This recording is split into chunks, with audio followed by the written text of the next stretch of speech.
Baik, a'udzubillahi minasyaitonirrajim. Bismillahirrahmanirrahim. Assalamualaikum warahmatullahi wabarakatuh. Waalaikumsalam Waalaikumsalam warahmatullahi warahmatullahi wabarakatuh. Alhamdulillah, alhamdulillahirabbil alamin. Wa bihi nasta'inu ala umuri dunya wa din. Salatu wassalamu ala asrafil anbiya'i wal mursalin wa ala alihi wa sahbihi wasallam ajma'in, amma ba'd. Awalan hayya naskuru ila Allah azza wa jalla alladzi qad a'tana ni'matan katsiratan hatta nastati'a an najtami'a fi hadzal majlis insyaallah barak. Thaniyan salatan wa salaman ala habibina wa syafi'ina wa zuhrina wa maulana Zainul Anbiya Imamul Anbiya Jaddal Husaini wa sayyiduna Muhammad sallallahu alaihi wasallam alladzi qad hamala an-nasa min az-zulumati ila an-nur kadzalika turja syafa'atu fi yaumil qiyamah. Thalithan askuru syukran alaikum jami'an wa khususan ila ra'isil jalsah alladzi qad a'tani fursan ghaliyatan an atakallama amamakum jami'an. Allahumma shalli ala Muhammad.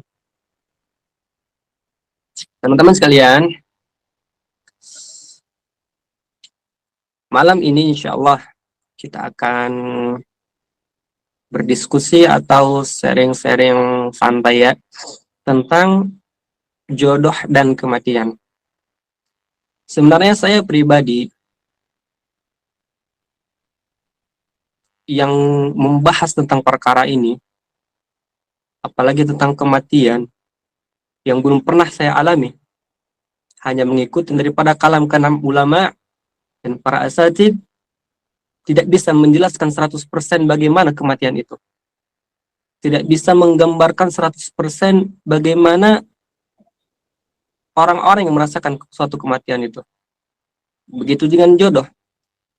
Saya tidak bisa menyampaikan kepada teman-teman apa itu jodoh dalam pengertian orang-orang yang telah berpengalaman dalam hal perjodohan atau orang-orang yang sudah menikah. Sementara saya pribadi belum menikah. Tetapi apakah ketika kita belum menikah lantas kita tidak boleh berbicara tentang jodoh? Tentu saja tidak. Karena ketika kita berbicara tentang jodoh, ketika kita berbicara tentang kematian, ini adalah salah satu ilmu yang mana kita tidak harus terjun ke dalam terlebih dahulu. Ketika kita ingin berbicara tentang kematian, apakah kita harus mati terlebih dahulu? Ya, tidak. Ketika kita ingin berbicara tentang jodoh, apakah kita harus menikah terlebih dahulu? Ya, tidak. Karena ini adalah ilmu turun-temurun atau ilmu yang bernasab. Ilmu yang bernasab itu adalah ilmu yang diajarkan oleh ulama-ulama kita, oleh imam-imam mazhab kita sampai sanadnya ke Rasulullah SAW. Karena itu adalah ilmu yang bernasab. Kecuali ilmu pengalaman. Kalau ilmu pengalaman, contohnya seperti suatu pekerjaan, kuli bangunan atau suatu pekerjaan seperti imam masjid, itu adalah ilmu pengalaman. Dan itu memang harus dirasakan terlebih dahulu. Tapi yang kita bahas malam ini, insya Allah, ini adalah ilmu para ulama atau ilmu yang bersanad. Dan ini tidak harus kita rasakan terlebih dahulu kemudian kita bisa menjelaskannya, enggak. Jadi kita bisa mempelajarinya melalui kalam-kalam ulama dan Al-Quran, begitu juga dengan sunnahnya. Jadi teman-teman sekalian, berbicara tentang jodoh dan kematian, ini adalah dua perkara, yang mana perkara ini sesuatu yang masih samar-samar. Samar-samar dan tidak bisa kita detailkan bahwasanya jodoh itu seperti ini, kematian itu seperti ini. Tetapi kita bisa memberikan suatu gambaran apa itu jodoh dan apa itu suatu kematian. Ketika Allah Subhanahu wa Ta'ala menetapkan 4 perkara kepada seorang bayi sebelum dia dilahirkan ke muka bumi ini, dalam hadis Arba'in, hadis yang keempat, Allah Subhanahu wa Ta'ala ketika telah meniupkan fayanfukhu fihi ruh kepada sang bayi atau sang janin, wa yu'maru bikatsbi arba'ah, dan seorang bayi itu ditetapkan atas 4 perkara atau 4 ketetapan. Apa itu ketetapan yang pertama? Ialah bikatsbi rizkihi, ditetapkan rezekinya. Kemudian yang kedua, wa ajalihi, ditetapkan ajalnya atau batas-batas waktunya, atau biasa kita kenal seperti kematian. Kemudian bikatsfi amalihi, ditetapkan amalannya, apa yang akan dia lakukan ke muka bumi ini, apa yang dia kerjakan ketika dunia, telah ditetapkan oleh Allah Subhanahu wa taala. Kemudian sa'idun al sakiyun, dia ditetapkan akan masuk surga dan akan dimasuk neraka. 4 perkara ini, jika kita pikirkan terlebih dahulu, apakah Allah Subhanahu wa taala begitu kejamnya? Telah menetapkan kita penghuni neraka dan penghuni surga, dan telah menetapkan kematian kita, kemudian telah menetapkan kadar daripada rezeki kita, kemudian telah menetapkan apa yang akan kita kerjakan di dunia ini. Jadi apa gunanya hidup? Seperti itu kan? Pertanyaan ini mungkin ditanyakan oleh teman-teman. Tapi apakah teman-teman tahu? Anda itu termasuk golongan ahli surga atau ahli neraka? Anda itu termasuk golongan ahli nar atau ahli jannah? Anda itu termasuk orang-orang yang telah ditetapkan oleh Allah Subhanahu wa taala beramal yang soleh atau beramal yang fasik? Anda itu telah ditetapkan oleh Allah Subhanahu wa taala jodohmu si fulan, jodohmu si fulan. Apakah Anda mengetahui itu semua? La, kita tidak mengetahui itu semua. Maka dari itu perlunya suatu amalan atau suatu tindakan di sini. Karena orang-orang penghuni surga akan dimudahkan oleh Allah Subhanahu wa taala jalan menuju surga, dan orang-orang penghuni neraka akan dimudahkan oleh Allah Subhanahu wa taala jalan menuju neraka. Maka dari itu jika Anda ingin menjadi ahli surga, jadikanlah diri Anda mudah dalam mengikuti ajaran dan syariat-syariat Islam, mudah untuk meningkatkan ketakwaan Anda kepada Allah Subhanahu wa taala. Karena ini adalah salah satu ciri ahli surga. Tetapi ketika Anda ingin menjadi ahli neraka, maka lakukanlah amal-amal ahli neraka. Anda berzina, Anda mabuk, Anda melakukan hal-hal yang diharamkan oleh Allah Subhanahu wa taala, dan jadilah Anda penghuni neraka. Karena apa? La yughayyirul qada illa biddu'a. Tidak akan berubah suatu ketetapan Allah Subhanahu wa taala illa biddu'a, kecuali kita berdoa kepada Allah Subhanahu wa taala, berdoa. Jadi yang mampu mengubah takdir itu adalah doa kepada Allah Subhanahu wa taala. Ya teman-teman sekalian,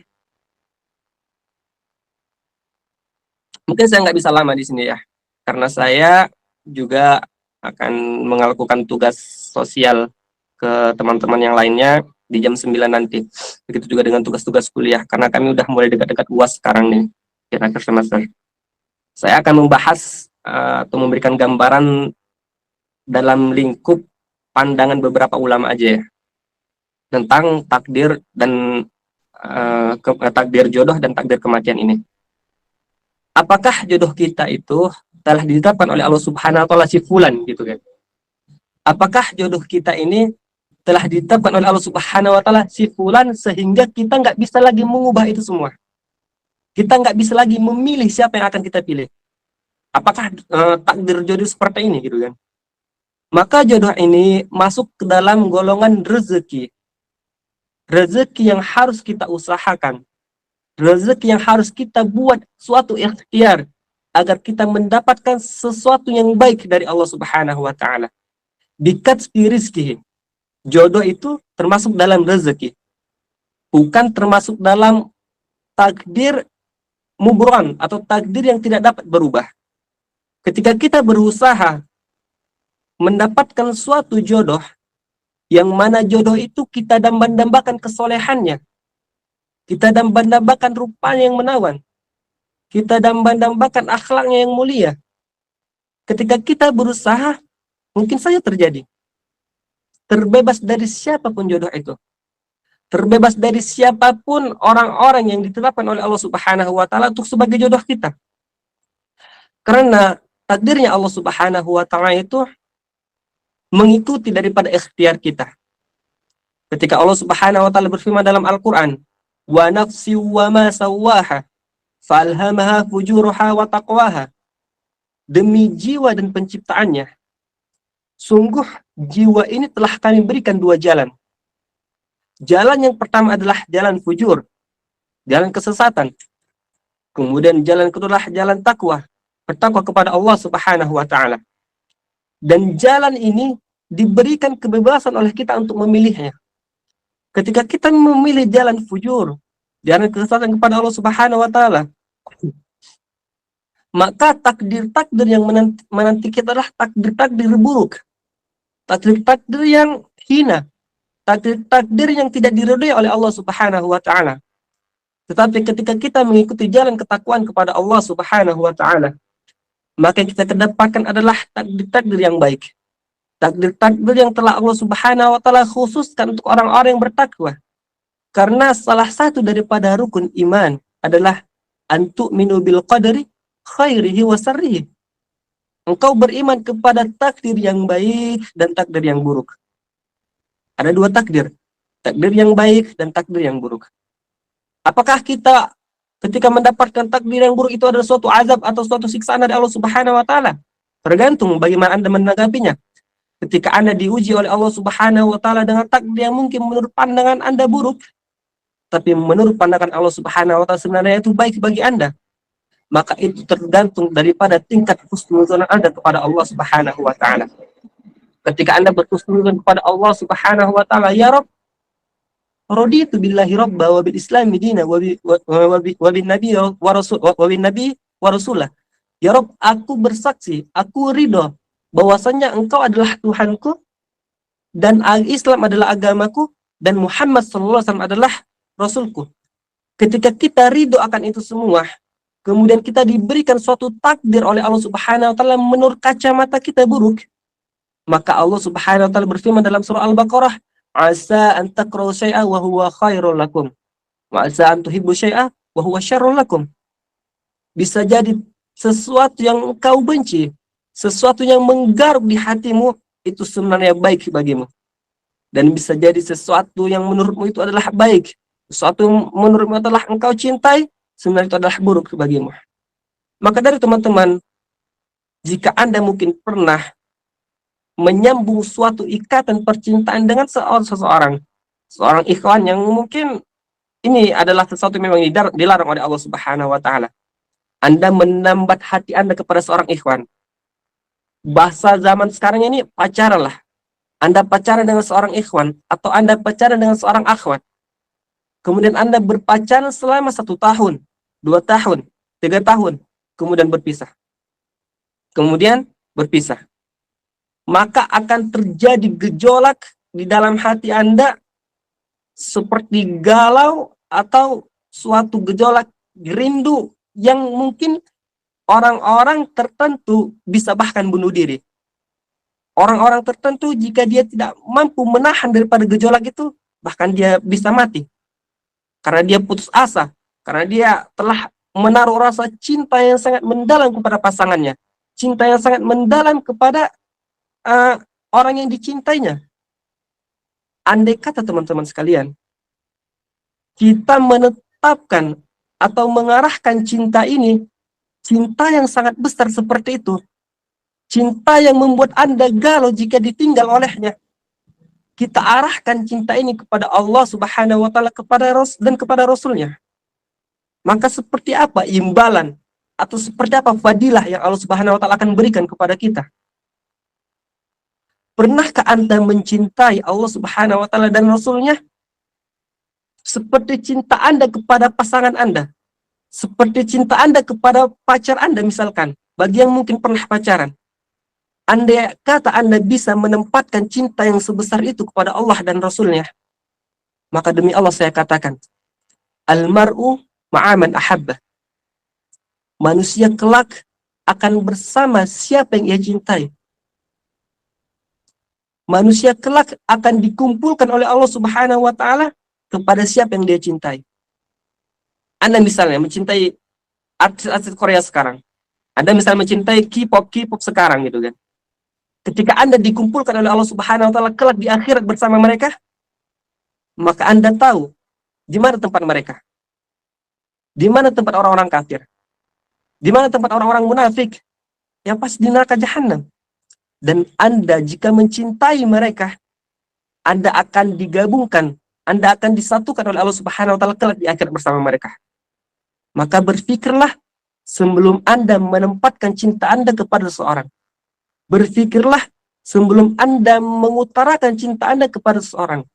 Karena Rasulullah SAW bersabda, la yu'minu ahadukum hatta yuhibbu la yu'minu ahadukum hatta yuhibbu li akhihi ma yuhibbu li nafsihi.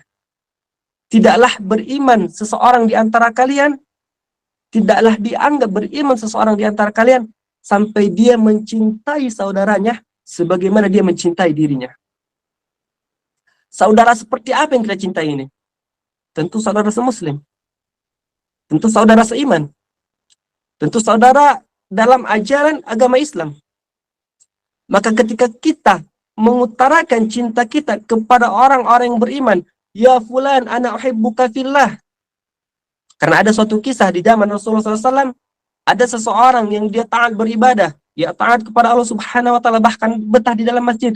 Kemudian ada seorang hamba lagi berkata kepada Rasulullah SAW, ya Rasulullah, sungguhnya kami takjub kepada si fulan, kami takjub kepada ibadahnya, kami takjub kepada kesalehannya. Maka apa kata Rasulullah SAW? Jika Anda mencintainya, sampaikan kepadanya. Sampaikan kepadanya, ana uhibbuka ya fulan, ana uhibbuka fillah ya fulan. Aku mencintaimu karena Allah. Ingat, ini cinta kepada saudara semuslim. Contoh saya, ikhwan, mencintai teman saya, ikhwan lainnya karena ketaatannya, karena kesolehannya, atau seorang habib misalnya. Kemudian saya mengatakan, ana uhibbuka ya fulan, ana uhibbuka fillah ya fulan. Saya mencintaimu karena Allah, wahai fulan. Ini bukan konteks LGBT ya, bukan. Ini adalah suatu cinta yang ditanamkan oleh Allah Subhanahu wa taala karena ketaatannya kepada Allah, karena kesolehannya kepada Allah. Maka kita boleh mengutarakan cinta-cinta seperti ini. Kita boleh mengutarakannya, dan ini adalah anjuran Rasulullah SAW. Karena ketika kita telah mengutarakannya, akan ada ikatan batin di situ. Ikatan batin yang mana kita bisa saling mengenal kepadanya.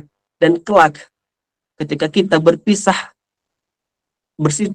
dengannya, kemudian ketika kita telah sampai kepada hari akhirat misalnya, kemudian dia mengenal kita, atau kita mengenal dia, maka dia akan memanggil kita ketika kita mungkin kurang dalam amalan timbangan kita kebaikannya gitu kan.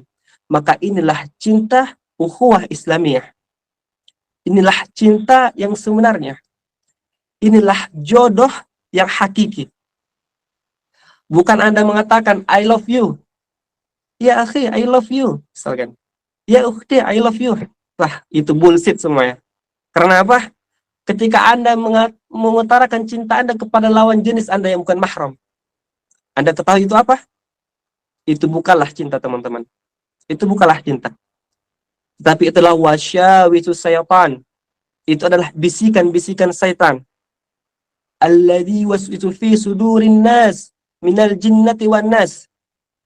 Ketika syaitan itu membisikkan ke dalam sudurin nas, ke dalam dada manusia, suatu waswis, suatu bisikan-bisikan yang menggaruk dadanya.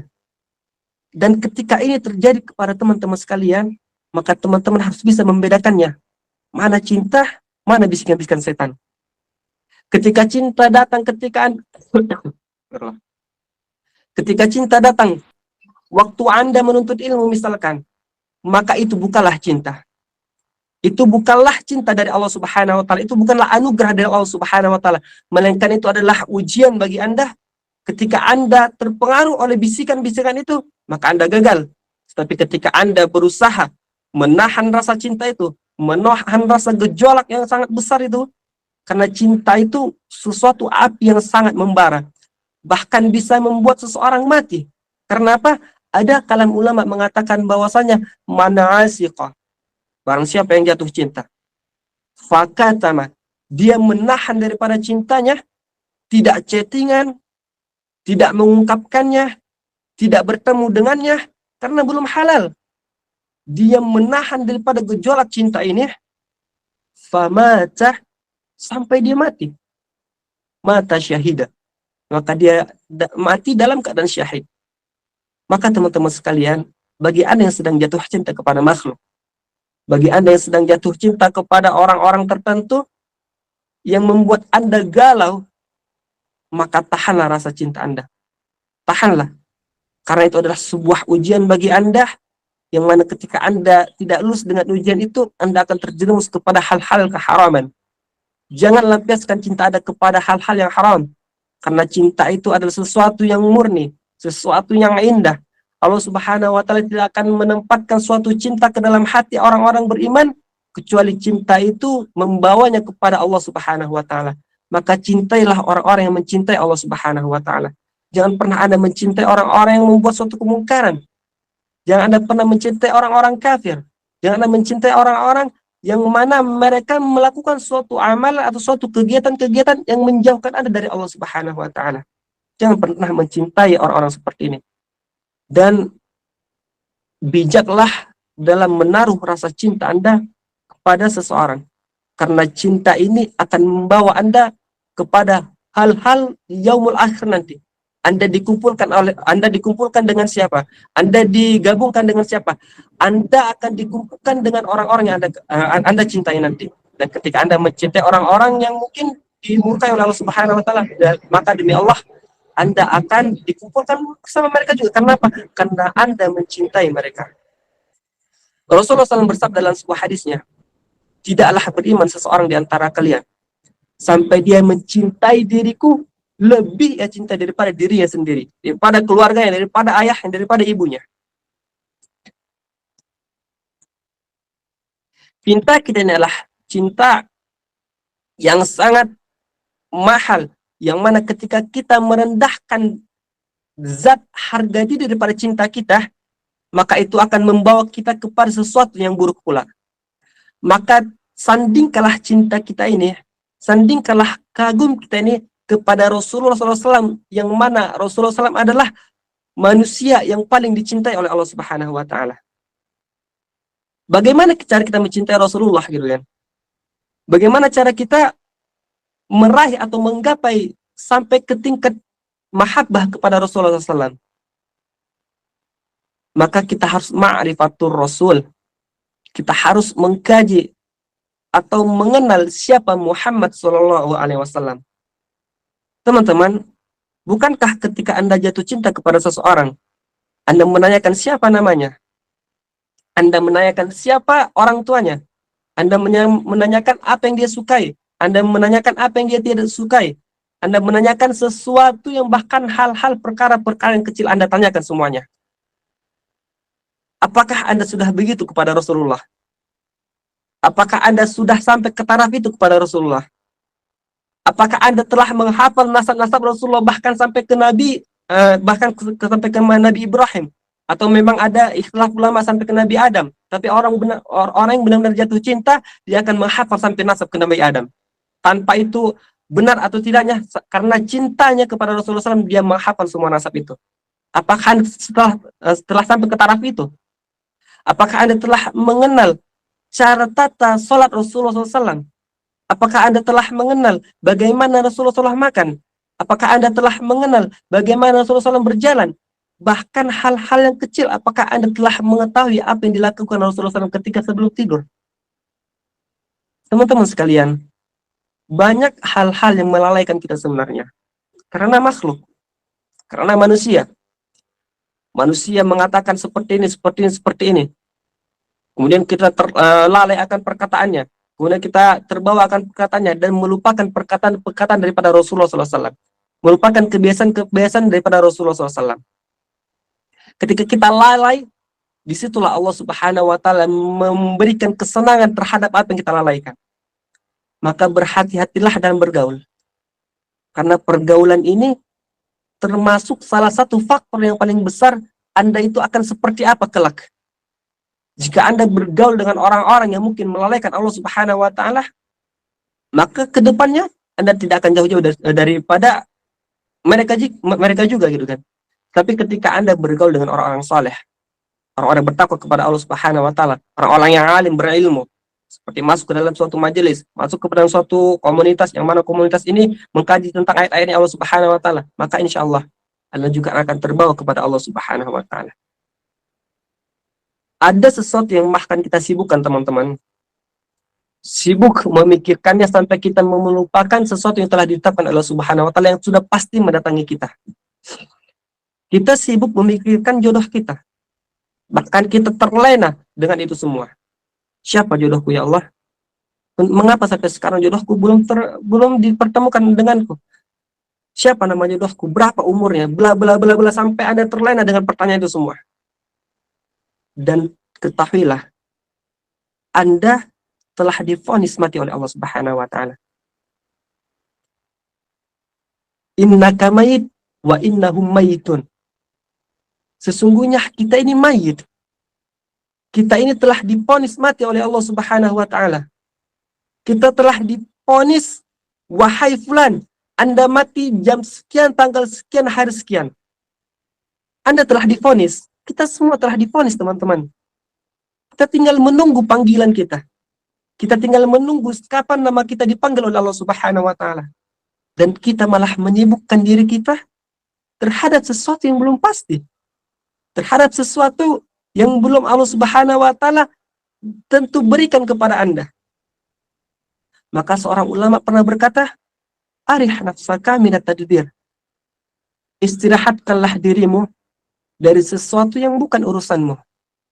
Istirahatkanlah, teman-teman. Jodoh, rezeki, dan takdir itu adalah urusannya Allah Subhanahu wa taala. Tapi ikhtiar, usaha, itu adalah urusan kita. Saya ulangi, jodoh, takdir, dan rezeki itu adalah urusannya Allah Subhanahu wa taala. Tetapi ikhtiar dalam menggapai itu semua, itu adalah urusan kita. Maka berikhtiarlah dengan ikhtiar yang baik. Ketika kita berikhtiar dengan ikhtiar yang baik, maka Allah Subhanahu wa taala pasti akan yang memberikan yang terbaik untuk kita. Seperti itu ya. Jadi jangan kita memikirkan terlena dengan sesuatu yang Allah Subhanahu wa taala telah urus. Misalkan saya mendidik seorang anak. Saya mendidik seorang anak agar dia pintar. Tujuan saya agar dia pintar. Ketika tujuan saya agar dia pintar, kemudian dia nggak pintar-pintar, maka saya akan galau. Saya akan putus asa. Mengapa dia nggak pintar-pintar? Karena pintarnya dia itu adalah urusannya Allah Subhanahu wa taala. Tetapi mendidik dia itu adalah urusan saya. Memberikan dia suatu ilmu itu adalah urusan saya. Tapi pintar atau cerdasnya dia kelak itu adalah urusannya Allah Subhanahu wa taala. Maka jangan pernah Anda berikhtiar, baik itu tentang suatu rezeki, baik itu tentang suatu perkara seperti jodoh. Jangan Anda berikhtiar dan memikirkan hasilnya. Karena memikirkan hasil itu sama dengan memikirkan tentang ilmunya Allah. Sementara Allah Subhanahu wa taala, sementara Sayyidina Ali telah berkata, "Tafakkaru fi khalqillah wa la tafakkaru fillah." Berfikirlah kalian, bertafakurlah kalian tentang ciptaannya Allah Subhanahu wa taala. Dan jangan pernah berpikir tentang perkara-perkara yang telah diurus oleh Allah Subhanahu wa taala atau ilmu-ilmu Allah Subhanahu wa taala. Sungguhnya kita tidak akan pernah sanggup memikirkan itu semua. Bahkan ketika kita memikirkan ilmu-ilmunya Allah Subhanahu wa taala, kita bahkan bisa terlena, teman-teman, dan meninggalkan daripada usaha kita, meninggalkan daripada ikhtiar kita. Dan ketahuilah, ikhtiar dalam mendapatkan sesuatu itu termasuk takdir. Ikhtiar, Anda berikhtiar misalkan, ya Allah, saya berikhtiar bekerja untuk menafkahi keluarga saya. Ikhtiar ini sebenarnya sudah masuk dalam takdirnya Allah Subhanahu wa taala. Ketika Anda berikhtiar, itu telah masuk takdirnya Allah Subhanahu wa taala, dan kelak hasil daripada ikhtiar Anda dan itu hasil daripada takdir yang Anda usahakan, gitu kan. Jadi jangan teman-teman berpikir bahwasanya ikhtiar itu enggak masuk dalam takdir. Itu masuk dalam takdir, teman-teman. Ikhtiar Anda dalam mendapatkan sesuatu adalah takdir dari Allah Subhanahu wa taala. Karena jika kita berpikir ikhtiar ini tidak termasuk takdir, maka ada kuasa lain selain daripada kuasanya Allah Subhanahu wa taala. Dan mengetahui atau menganggap bahwasanya ada kuasa selain kuasanya Allah Subhanahu wa taala itu termasuk syirik. Maka dari itu, ketika Anda beramal, jangan sangka itu adalah kekuatan dari Anda. Enggak. Itu adalah anugerah atau kekuatan dari Allah Subhanahu wa taala, yang mana Anda bisa mampu berjalan, Anda bisa mampu duduk, Anda bisa mampu berdiri, karena itu termasuk daripada hal-hal atau sesuatu yang diizinkan oleh Allah Subhanahu wa taala. Tapi teman-teman perlu pisah bahwasanya sesuatu yang diizinkan oleh Allah Subhanahu wa taala belum tentu diridhoi oleh Allah Subhanahu wa taala. Seperti itu ya. Jadi untuk memahami takdir itu seperti itu. Jangan teman-teman menyangka bahwasanya kita ini hanya mengikuti takdir, mau usaha, mau tidur, mau apa, enggak. Kita tetap harus ada usaha, bahkan usaha kita termasuk daripada ketetapannya Allah Subhanahu wa taala, seperti itu. Itu mungkin bersangkutan dengan takdir atau jodoh ya. Karena jodoh itu termasuk daripada takdir. Takdir yang muallak bisa berubah. Jadi takdir ada dua. Ada takdir muallak, ada takdir mubram. Takdir muallak adalah takdir yang bisa kita usahakan. Sementara takdir mubram adalah takdir yang tidak bisa kita usahakan. Seperti kematian kita. Ketika mati telah ditetapkan oleh Allah Subhanahu wa taala. Walikulli ummatin ajal. Fa idza jaa ajaluhum ya la yastakhiruna sa'atan wa la yastaqdimun. Sesungguhnya setiap umat itu pasti memiliki batas-batas waktu tertentu. Ketika telah sampai batas-batas waktu mereka, maka mereka tidak bisa menunda walau 1 detik pun, dan tidak bisa mempercepat tidak bisa mempercepat walau 1 detik pun. Maka dari itu, ketika membahas tentang suatu perkara-perkara atau takdir-takdir yang mubram, yang tidak dapat berubah, maka itu kita sedang berbicara tentang suatu ketetapan Allah Subhanahu wa taala dan mengikuti ridho akan takdir Allah Subhanahu wa taala. Seperti itu ya. Jadi ketika kita misalkan ditakdirkan sebagai orang Indonesia, kita tidak bisa memilih kita sebagai orang Jepang atau sebagai orang Korea atau orang Papua misalnya, kita nggak bisa memilih. Dan hasil atau suatu ganjaran yang diberikan oleh Allah Subhanahu wa taala ketika kita ridho dengan takdir kita. Saya misalkan ridho bahwasanya ya Allah, Engkau menakdirkanku sebagai laki-laki, maka saya ridho atas ketetapanmu. Dan ketika kita ridho atas ketetapan Allah Subhanahu wa taala atas perkara takdir-takdir yang mubram yang tidak dapat berubah ini, maka disitulah Allah Subhanahu wa taala akan memberikan suatu ganjaran atau suatu balasan yang terbaik untuk kita. Karena ini adalah sesuatu takdir yang tidak dapat berubah. Tapi ketika kita tidak ridho, bahkan kita menentang, kita bahkan operasi, misalkan operasi plastik, ya Allah saya nggak mau jadi orang Indonesia, saya mau jadi orang Korea misalkan, kemudian disipitkan matanya atau diubah bentuk bibirnya, maka inilah Allah Subhanahu wa taala akan memberikan suatu kemurkaan kepada Anda. Dan jika Anda saya agak batuk soalnya, saking nggak enak badan juga. Ketika Anda tidak ridho akan perkara-perkara seperti ini, maka itulah yang akan membawa Anda kepada jalan kesesatan. Kenapa?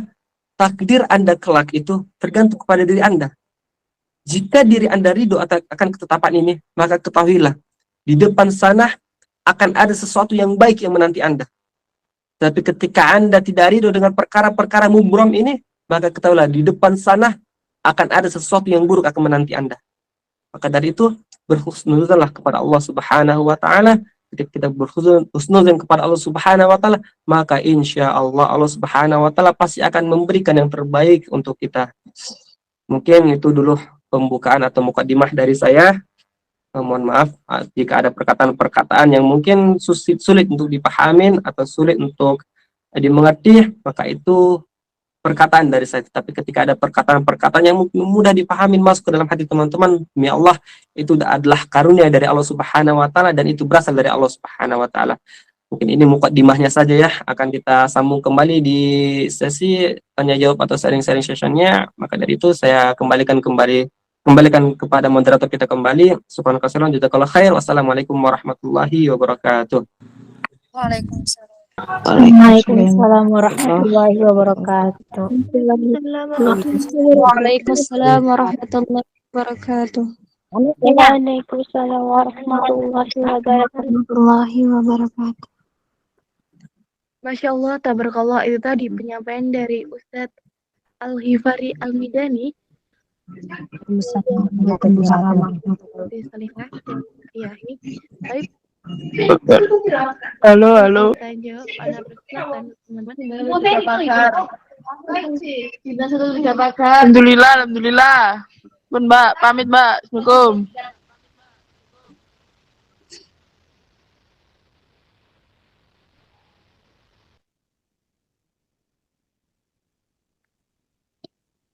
Afwan Ustadz, ini pertanyaannya dibatasi atau bagaimana? Kalau boleh tahu.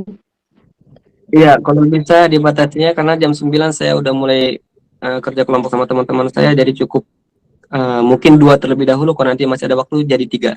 2 aja dulu terlebih dahulu awal-awal. Mufti izin bertanya, boleh? Ya, boleh silahkan. Assalamualaikum warahmatullahi wabarakatuh. Izin Waalaikumsalam. bertanya, Kak. Ini pertanyaan dari seseorang ya, bukan dari pribadi saya sendiri gitu. Gini, dia kan lagi menjalankan ta'aruf sama seorang ikhwan gitu kan. Terus dalam masa ta'aruf itu sudah cocok lah dengan semuanya, karakternya, dengan gimana sifat dia gitu. Tapi yang menjadi permasalahan itu mulai di dalam mahar gitu. Dari pihak si wanita itu minta mahar sekian, tetapi dari pihak laki itu meminta maharnya itu turun dari pihak si wanita. Sementara pihak si wanita itu nggak mau, dia tetap kekeh dengan mahar sekian gitu. Tapi si laki-laki ini nggak ada rasa usahanya untuk mencari mahar sekian, mahar yang diberikan oleh pihak si wanita. Jadi dalam pandangan Islam itu gimana ya Kak? Itu lebih baik diterima atau dikurangi atau gimana? Syukran. Assalamualaikum warahmatullahi wabarakatuh. Waalaikumsalam warahmatullahi wabarakatuh. Mana saya agak batas sedikit ya. Tentang mahar. Jadi ada 2 orang yang telah menjalin suatu hubungan ta'aruf ya. Tapi ini dalam artian ta'aruf, bukan pacaran ya, ta'aruf. Mereka telah saling mengenal, kemudian telah tampak atau jelas bagi mereka keduanya menerima suatu kekurangan dari seorang laki-laki, kemudian menerima suatu kelebihan, semua telah dikenal dan menerima untuk menjadi calon suaminya atau calon istrinya. Kemudian ketika sampai kepada taraf pembahasan mahar, seorang calon istri ini dia menaruhkan mahar sekian, ya gitu. Kemudian si laki-laki mengatakan, apakah mahar ini masih bisa dikurangi gitu kan? Apakah mahar ini masih bisa diperkecil sehingga saya lebih mampu untuk membayarnya gitu kan? Sehingga saya lebih mampu untuk mengusahakannya gitu. Ketahuilah teman-teman sekalian, dengan tidak ingin, mohon maaf sebelumnya, dengan tidak ingin merendahkan derajat kaum wanita, sebaik-baik mahar wanita adalah dia menyedikitkan maharnya, dia merendahkan maharnya. Sebaik-baik wanita ini ya. Tetapi sebaik-baik laki-laki, dia akan memberikan mahar terbaik untuk wanitanya. Dia akan memberikan mahar terindah untuk wanitanya. Itu sebaik-baik laki-laki. Dan ketahuilah wahai wanita, jika laki-laki benar-benar mencintai Anda, benar-benar sayang kepada Anda, mencintai Anda karena Allah Subhanahu wa Ta'ala, tanpa Anda minta mahar yang sebesar itu pun, dia pasti akan memberikan, mengusahakannya. Jika dia mampu, dia pasti akan memberikan mahar terbaik untuk Anda. Kalau dia benar-benar mencintai Anda gitu kan. Buat kalian para wanita, Anda boleh menara suatu mahar. Anda boleh menara suatu mahar. Anda boleh menara misalkan mahar saya 50 juta, 30 juta, 100 juta. Anda boleh. Tapi ketahuilah, ketika Anda menara suatu mahar yang tinggi, bahkan calon suami Anda itu tidak mampu prediksinya, mungkin dia mampu, tetapi dengan jangka waktu yang panjang gitu kan, setahun 2 tahun baru saya bisa memenuhi mahar Anda gitu kan. Anda telah mempersulit jalan menuju Allah Subhanahu wa Ta'ala. Anda telah mempersulit jalan menuju ridhonya Allah Subhanahu wa Ta'ala. Ketika Anda mempersulit itu semua, maka ketahuilah, yang saya takutkan akan datang di situ sesuatu kesulitan-kesulitan yang mana itu bisa membatalkan pernikahan Anda dengan calon suami Anda, pernikahan Anda dengan calon istri Anda. Maka dari itu rendahkanlah mahar kalian wahai wanita, dan para calon-calon suami, berikanlah yang terbaik kepada calon istri Anda. Berikanlah terbaik kepada calon bidadari surga Anda. Karena apa? Ada di sini suatu mufakat antara kedua orang tua dari pihak anak dan pihak wanita, dan kedua orang tua dari pihak suami. Ketika mereka bermufakat dan menetapkan kesanggupan antara keduanya, maka di sini tidak jadi masalah. Tapi ketika mereka bermufakat dan salah satu tidak menyanggupinya dan kemudian dipaksakan, inilah yang salah. Maka dari itu, bagaimana solusinya? Apakah mahar ini sebagian direndahkan? Bagi wanita, hendaklah Anda untuk meringankan mahar Anda. Dan bagi laki-laki, hendaklah Anda memberikan yang terbaik untuk wanita Anda. Hendaklah Anda memberikan yang terbaik untuk calon istri Anda. Karena itu adalah suatu tanggung jawab yang besar diberikan oleh Anda dari orang tua si wanita ini. Suatu anak yang telah dirawat dari kecil hingga remaja, hingga dewasa, diberikan sekolah S1, S2 misalkan. Kemudian diberikan kepada Anda, gitu kan. Diberikan atau diamanatkan kepada Anda seutuhnya, baik nasibnya, baik makannya, baik tempat tidurnya, baik tempat tinggalnya, baik akhlaknya, diberikan kepada Anda seluruhnya. Maka berikanlah yang terbaik untuk itu. Berikanlah mahar terbaik untuknya.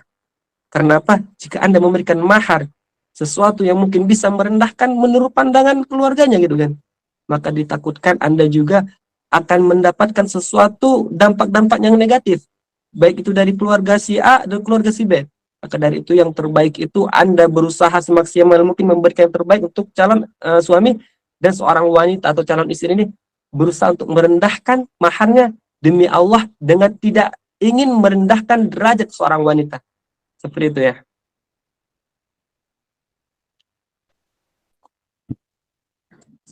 Mungkin lanjut, atau mungkin ada yang ingin dibahas kembali atau disanggah kembali, silahkan. Moderator kita.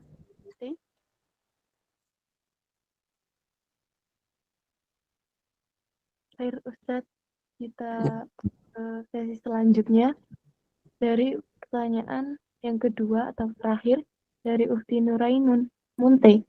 Assalamualaikum, izin bertanya Ustadz, apakah jodoh di dunia sama dengan jodoh di akhirat? Tafadhol, ana persilahkan untuk menjawab Ustadz. Apakah jodoh di dunia itu sama dengan jodoh di akhirat?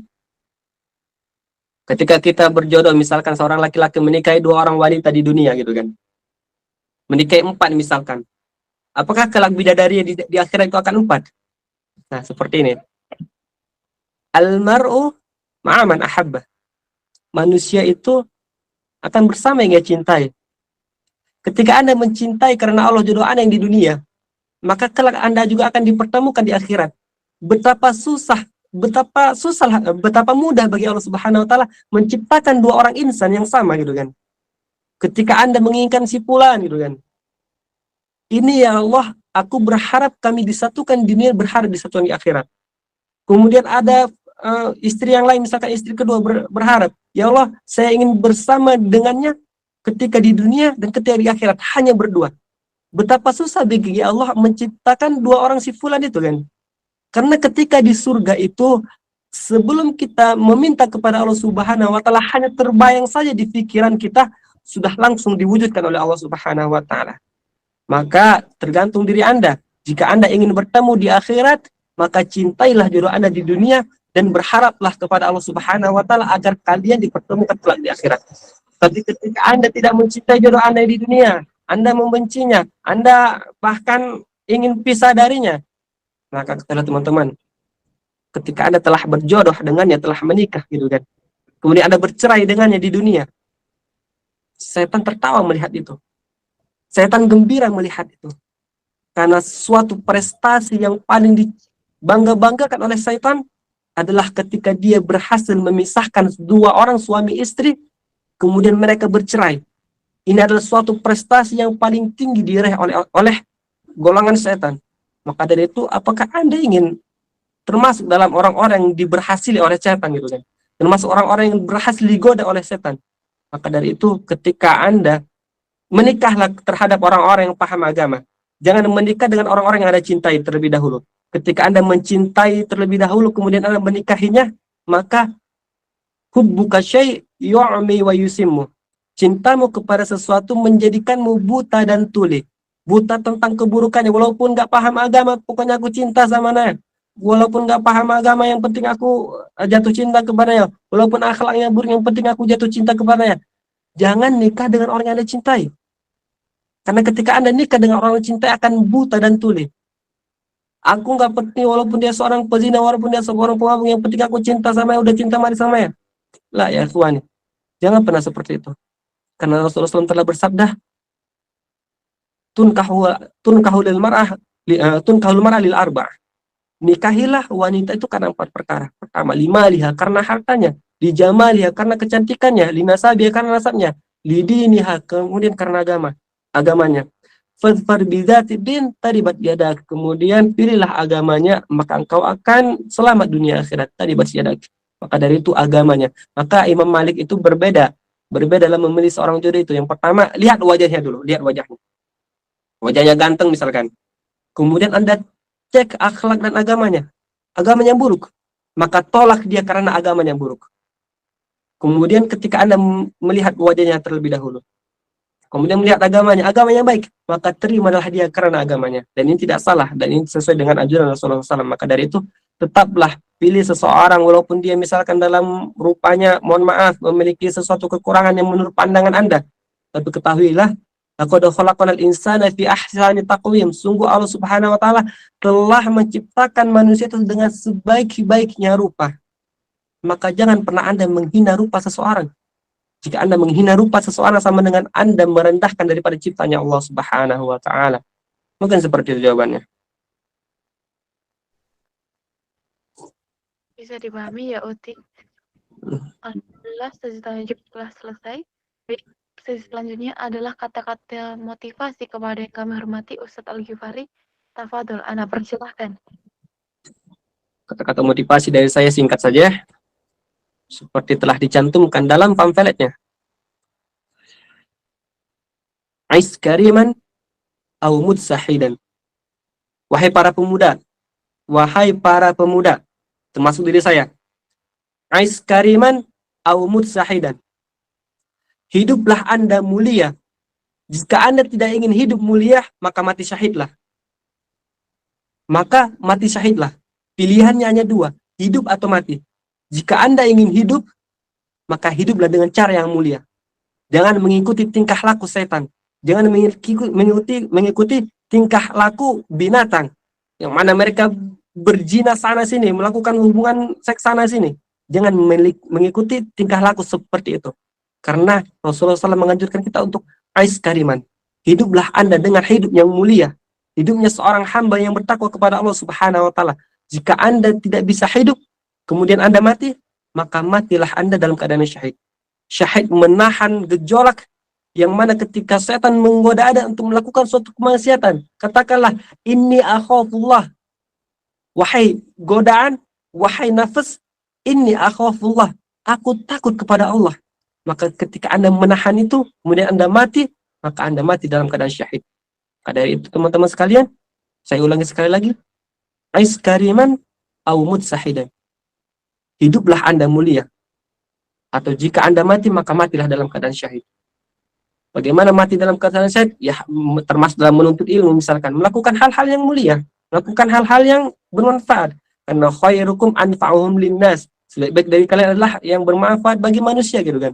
Baik dari ilmu kalian, baik dari anggota badan kalian yang mungkin bisa membantu manusia lainnya.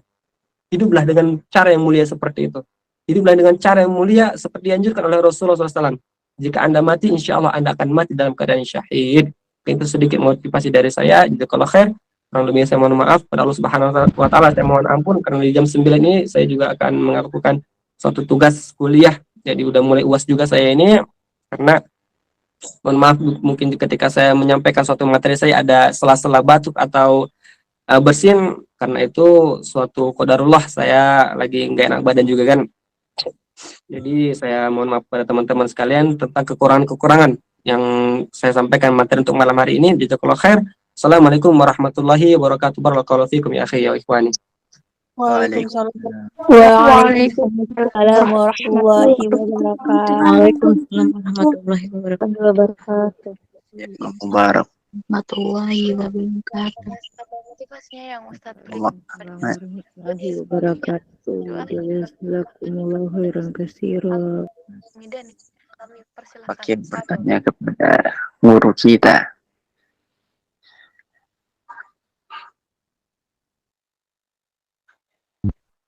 Baik, sesi selanjutnya adalah sesi doa. Kami persilahkan kepada yang terhormat Ustadz Al-Ghifari Al-Midani. Ana persilahkan, tafadhol Ustadz. Masya Allah, doa lagi ya. Allah Karim, saya kira udah selesai ya. Masalah ada Ustaz Rinaldi juga di sini ya. Allah. Baik. Bismillah. A'udzu billahi minasyaitonir rajim. Bismillahirrahmanirrahim. Alhamdulillahirabbil alamin hamdan syakiran hamdan na'iman hamdan yu'afi ni'amahu wa yukafi'u mazidah. Ya Rabbana lakal hamdu kama yanbaghi li jalali wajhikal karimi wa li 'azimi sultanik. Allahumma shalli wa sallim ala sayyidina Muhammad wa ala ali sayyidina Muhammad. Ya Rabb, ya Rabb, ya Rabb. Allahumma inna rahmataka narju fala takilna ila nafsina tarfata 'ainin waslih lana sya'nina kullahu la ilaha illa anta subhanaka inna kunna minaz zalimin. Ya Rabb, ya Rabb, ya Rabb. Sungguh mata kami hina, mata kami selalu memandang yang haram, mata kami selalu melihat sesuatu yang kamu mungkari, ya Rabb. Maka ya Rabb, ampunilah mata kami, ya Rabb. Sungguh hati kami selalu berpaling darimu, hati kami selalu mencari-cari kesalahan orang lain, hati kami ya Rabb. Sungguh bahkan suudzon kepadamu, maka ampunilah hati kami ya Rabb. Ya Rabb, ampunilah tangan kami yang mungkin tangan kami pernah menampar saudara kami yang tidak bersalah, tangan kami pernah mengambil hak-hak orang-orang yang mungkin itu bukan hak kami ya Rabb. Ya Rabb, ampunilah kedua tangan kami ya Rabb. Ya Rabb, ampunilah kaki kami yang mungkin kaki kami pernah langkahkan untuk bermaksiat kepadamu, kaki kami yang mungkin pernah kami langkahkan untuk mendurhakaimu ya Rabb. Rabb, ampunilah kedua kaki kami ya Rabb. Nastaghfirullahalazim wa atubu ilaik. Walhamdulillahi rabbil alamin. Fatihah.